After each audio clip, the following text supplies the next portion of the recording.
Other interesting political news, you have CNN having a meltdown after a guest confirms that Minnesota allowed infants to die after surviving an abortion.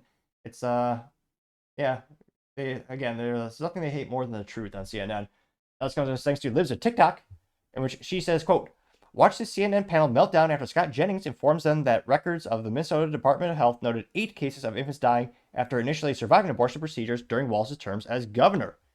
It's got 1.7 million views and 42,000 likes. The only thing they do right on CNN is they did suit up. They did one thing right. I mean, she's got to staff the whole government. This was her first choice. No, I mean, I hear your talking point about you're not attacking him that he's not a good governor. You're saying that he's a terrible governor. He doesn't look the part. Look, the vice presidential debate, like people have said, it's a do no harm. Tim Walz did not do harm tonight. Oh. Also, at the end of when we started really talking about domestic policies, abortion, J.D. Vance's answers were empty. We have to do better. He didn't tell actually what his policy was. He says that our party is not doing well on this issue, and rather than saying we need to change our policy, he just went in circles. And then Tim Walz came back and actually said what the overwhelming majority of people actually want the abortion policy to be is to at least restore Roe. Yes, Walz? Because that is why in J.D. Vance's state, my home state, J.D. Vance's the overwhelming population of Ohio voted against J.D. Vance's state. But then he didn't say what his position would be. He said they don't like what I believe, but I'm not going to tell you what I believe. Two things on abortion. Walz totally lied about the post-abortion infant bill. Totally lied about that. And number two, he totally sidestepped it is true. He totally sidestepped the question about what restrictions do you prefer, just like Harris. I mean, he essentially ratified the position, which is no restrictions. I thought Vance talked about the issue with some compassion, and he acknowledged the political reality in Ohio, which you just brought up. And across the country. I couldn't believe it. He was a masterful pivot by Vance. I think he won the exchange. On this abortion thing, because I do not think that's what the Minnesota law states, I wish that Republicans would stop saying, oh, they're allowing babies to be killed once they're born. Why not talk about the fact, which is actually a valid point, babies are now being resuscitated at 23 weeks. They've lived in the NICU at that point. That's where you could start the conversation if you want some restrictions on abortion. I feel like J.D. Vance is actually right to say Republicans are completely in the wrong space around the issue of reproductive rights, but he didn't offer the right solution or even identify what he basically showed solicitude for the victims of policies that he supports. Give him credit for solicitude. Look, the policies, maybe not. I just had this thing in Minnesota. There were 8 deaths among infants who survived abortion attempts during Tim Walz's tenure as governor. It happened. They don't want to talk about the fact that it happened, but there were children. What's the source? First of all, let me ask you a question. Since you've deeply researched this, what were the condition of these? Yes. Of these babies when they were born? What was the participation of the family? They tried to abort the babies, and they survived the abortion, and then they died. And you think that families casually tossed them aside? No, I think. Tell me what their condition was, Scott. Could they have survived? And was it a case of families not wanting children to suffer when they were told that they are doomed? Yes. Yeah. That is the reality of the case. That seems important to me. Here's what I will say. Keep talking about that, because when you all talk about abortion like this, it is when women and that gender gap can. So according to this guy, death is better than suffering, according to that guy, apparently. Continues to divide, not in your favor, because women, it is disrespectful to pretend like women are making choices about abortion. That is the intent to just let a baby die at 9 months. Let me finish it here.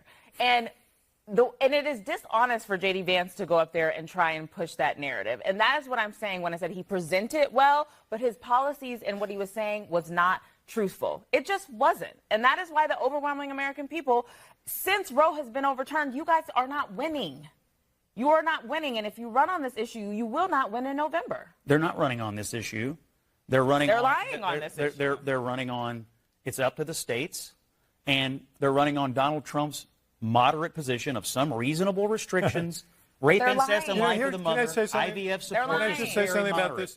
They're lying. You are one of your frequent go-to points is Kamala Harris said this in 2019.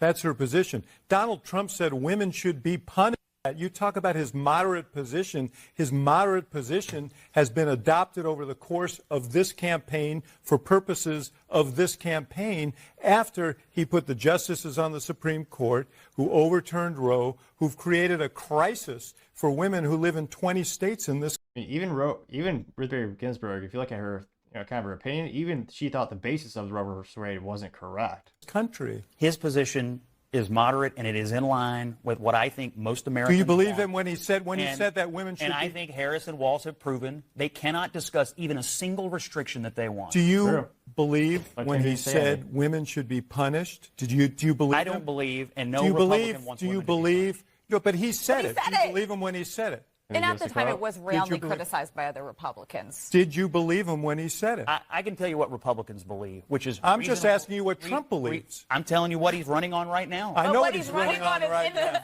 I know what he's running on. Intellect. I was gonna say, I didn't think CNN could devolve, but they impressed me. They have been able to devolve. Someone says the equal mental intellect or lack thereof of something like The View, which again for what was it, almost a year plus a year. Trump said consistently he's not going to pass any federal law. It's relegated back to the states, and yet they are driving this point home. They're raising campaign funds. I say they, Democrats and leftists, saying that your abortion is it's under attack. Which no, in fact, in Minnesota, you can do whatever you want. In other states, it's more restrictive. Again, if you want to change, go to Hobby Lobby, get some nice high quality poster board, and peacefully protest and let your opinion be known, and collect the signatures, and maybe get on a ballot. But again, in terms of the federal election, it has nothing to do with it, but they're so desperate for votes. They know some people are just so emotionally invested in the topic, they'll be blinded. They won't even listen to facts, logic, or reason. Now, thankfully, this went pretty viral. Got 1.7 million views as well as 42,000 likes. Well, the first one's coming from AKA saying, quote, all Tim Walz did was lie, getting 381 likes. Chuck Costello says, quote, straight meltdown, getting 255 likes. Craig Chamberlain says, quote, the left never likes facing the real world reality of their own positions. They got 121 likes. Let's see here. And it does have a little graph, or not graph, it has a little picture of Tim Walz. And it says, Tim Walz made it legal to coerce women in abortion. Says, data from the Minnesota Department of Health indicate that since Governor Walz was inaugurated in 2019, 8 babies survived abortion attempts in Minnesota. On 5 occasions, no measures were taken to preserve life. On 3 occasions, only comfort was provided. Tragically, all these babies died. Instead of strengthening protections for those children, SF 2995, a bill Walz signed last year, repealed the Born Infant Alive Protection Act, which was intended to provide legal protection for infants who survived abortions. Which I can't think how soulless or evil you are to think, oh yeah, the baby's been born, we should get rid of it. I mean, give it up to adoption. If you ever talk to a friend or I think most people know someone in our lives who try to adopt, it's ridiculously difficult. It takes such a long period of time because there's so much demand for it. There are people who would love that baby, and yet this guy he didn't want a law saying, okay, we'd save that kid. They would terminate it. They make it comfortable in its last moments of existence. Ridiculous. That got 121 likes. Paul Zupa says, quote, Scott Jennings was the only person speaking on the panel who wasn't trying to dehumanize babies, getting 654 likes, which, again, I'd love to have them give it an actual answer of, well, what restrictions should we have? They're so radical, if they say anything at all, they will say none. Which, again, shows you how much, again, the slippery slope is not a theory, it's a fact. I mean, when I was a kid, back in my day, back when we had N64 and cartridge systems and no downloadable content, I mean, back then, the consensus for the Democrats were abortion was supposed to be safe, legal, and rare. That was the standard they all thought. Most people agreed it wasn't morally right, and Republicans kind of just, they were obviously more restrictive. They saw in some states, they said not at all. But Democrats said, okay, Democrats agreed this was not a good thing. They said if there are exceptions, they say this should happen, and it should be safe, legal, and rare. That's what they campaigned on for decades. And now, not only do they brag about it and they claim it's right and they want to push it all the way up to 9 months plus, well, at the DNC, they had an abortion mobile outside the building, as well as a vasectomy machine there, or a service. That's how much they hate babies. It's mind-blowing. And again, it's also disingenuous for them to continue using this topic to raise campaign funds and drive people to the ballot, drive people to go vote. When again, this topic has been relegated to the states. The Supreme Court has ruled.